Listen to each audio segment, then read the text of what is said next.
The holographic star map flickered across the obsidian table as Supreme Commander Virith of the Galactic Dominion traced his clawed finger across 17 conquered systems.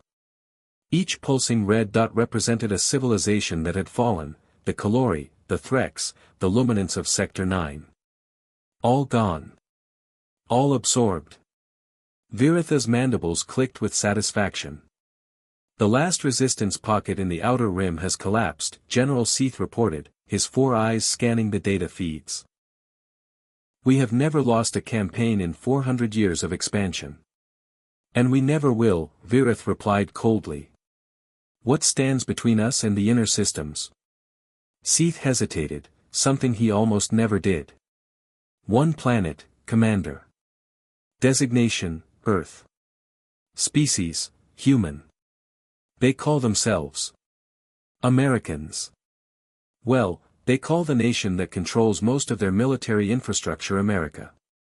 He paused. Our scouts classify the entire planet as a death world. Virith waved a dismissive claw. Every species says their homeworld is dangerous. Not like this, Commander. Not like this. General Marcus Cole stood on the tarmac watching the sky burn orange at dawn. He was 61 years old, built like a tank that had survived 3 wars, and he had received the transmission 48 hours ago. The Galactic Dominion was coming. Every satellite, every deep space relay, every allied alien refugee who had survived the Dominion's march had confirmed it. 3,000 warships. Heading straight for Earth. Sir, said Colonel James Harding, appearing at his shoulder with a tablet. The United Defense Coalition has authorized full planetary mobilization. Every nation is on board. Cole didn't take his eyes off the horizon. How long? 72 hours before their vanguard reaches lunar orbit. Cole finally turned. His eyes were calm, terrifyingly calm. The kind of calm that only comes from a man who has already accepted the worst and decided to fight anyway. Then we get to work, he said simply. The Dominion Vanguard, 400 warships, dropped out of faster-than-light travel and immediately encountered something unexpected. Thousands of objects. Satellites, yes, but also weapons platforms. Railgun arrays. Electromagnetic pulse mines scattered across a debris field that hadn't been there in their last scan. Humans had built an entire defensive grid in 72 hours. Destroy the platforms, Virith ordered from his flagship bridge. Standard suppression formation. The Vanguard advanced. Then the mines detonated. 37 Dominion ships crumpled instantly. Not disabled, crumpled, hulls collapsing from the sheer electromagnetic pulse that no alien engineer had ever accounted for because no Deathworld species had ever needed to innovate under such extreme time pressure before. They built this, in 3 days. Seath whispered. Open fire on the planet's surface, Virith snarled, shaken but composed.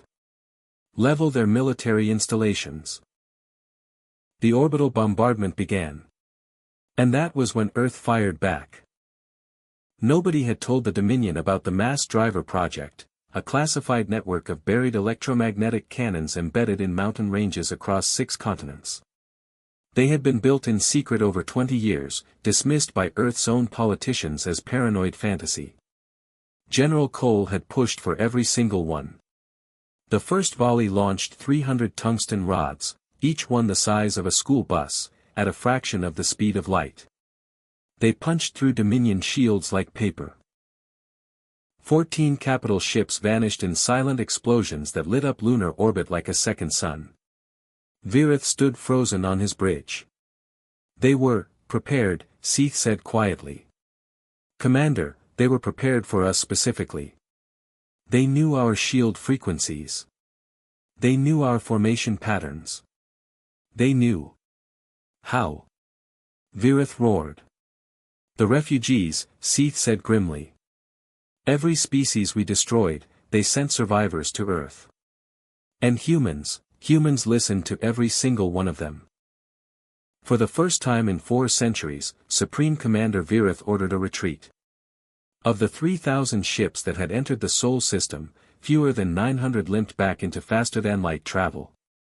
Earth's combined fleet, improvised, cobbled together, human-piloted and alien-advised, had pursued them to the edge of the system before Cole called the dogs off. Back on the bridge of his shattered flagship, Virith stared at the retreating star that was Earth's sun. "What are they?" he whispered. Seath watched the sensor data scroll, the impact craters on their hull, the casualty reports, the sheer incomprehensible aggression of a species that treated catastrophic odds as a mild inconvenience. "They are from a death world, Commander," Seath said quietly. "Every single thing on that planet has been trying to kill them since before they could walk. They didn't just survive it." He paused. "They thrived." Virith said nothing. For the first time in 400 years of conquest, he was afraid. Somewhere on Earth, General Marcus Cole poured himself a coffee, looked up at the stars, and got back to work. There were still 800 Dominion ships out there.